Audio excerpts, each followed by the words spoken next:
আসসালামু আলাইকুম, সবাই কেমন আছেন? আশা করছি সবাই ভালো আছেন। আল্লাহর রহমতে আমরাও ভালো আছি। আমি একদম কচু বাগানে চলে আসলাম, আর এইদিকে হাতে কাস্তে নিয়ে কচু গাছের ডাঁটা কাটছি। আজকে কচু শাকের রেসিপি আপনাদের সাথে শেয়ার করবো, আর এটা খেতে অসাধারণ স্বাদ।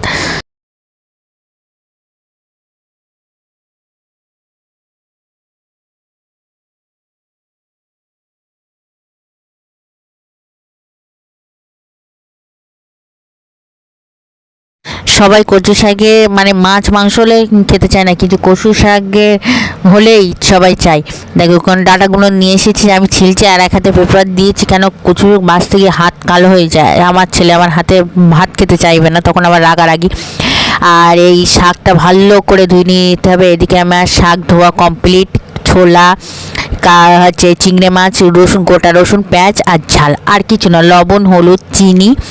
আজ ফোড়নে দেবো গরম মশলা, এই সরি ওই পাঁচ ফোড়ন দিয়ে, আর বাড়িতে বানানো আর সর্ষের তেলটাও ইউজ করবো। এইদিকে আমি সব কিছু প্রেশার কুকারে সব কিছুইগুলো একসাথেই দিয়ে দিচ্ছি। পেঁয়াজ, ছোলা আর কাঁচা ঝাল, গোটা রসুন দিয়ে, আর লবণ, হলুদ দিয়ে আন্দাজ মতন, আর কচুগুলো দিতে হবে। এদিকে উনুন আমি ধরিয়েছি, কচুগুলো অল্প অল্প করে দিয়ে একটু কচু থেকে রস বেরোবে, এক্সট্রার কোনো রস দেওয়ার দরকার নেই। উঠতে সেদ্ধ হয়ে যাবে, যখন পুরো হাঁড়িতে একদম পুরো হয়ে যাবে, পুরো কমপ্লিট হয়ে যাবে। এই দেখেন ওপরের থেকে নিচে এরম করে করে কচু শাকগুলো সবগুলো দিয়ে আমি একটা শীষ দিয়ে দিয়েছি, তাই তাতে একদম পুরো ঘটেকে। আর পানি, দেখেন পানিটা কত বেরিয়েছে, একদম প্রচুর পরিমাণ।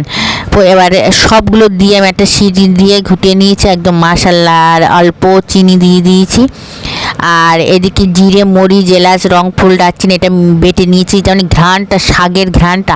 আমি আজকে শাক রান্না করেছিলাম, মানে সেদিন এই ফোনে ঝেড়ে দিয়েছি সবাই, মানে আশেপাশে কী রান্না করছে কচু শাক, আর গন্ধে অনেকের মানে আমার কাছে চেয়েছে, আর আমি অনেকেরই দিয়েছে শাক। কিন্তু মাছ মাংস রান্না করলে কেউ চায় না। আর এই দেখেন ফোড়নে দিয়ে তেল চারিদিক ছিটে, আমার ছেলে এসে বলছে কী অবস্থা করেছো রান্নাঘরটা কী অবস্থা করেছো। আর আমার সোনা পাখি দাঁড়িয়ে আছে, আমি বলছি তুমি সরে যাও, তেল গায়ে ছিটকে যাবে।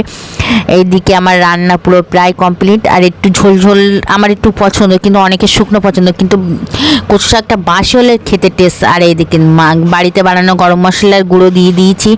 মাশাআল্লাহ এত স্বাদ হয়েছে, তা কী বলবো, ফোড়নের গন্ধে সবাই খেতে চেয়েছিল। আমি ইনশাল্লাহ সবাইকে দিয়েছি। তো ভিডিওটা যেই পর্যন্ত, সবাই ভালো থাকবেন, সুস্থ থাকবেন, আজ ব্লগের সাথে দেখবেন। কোথায় পেয়েছ, বাই বাই, টাটা।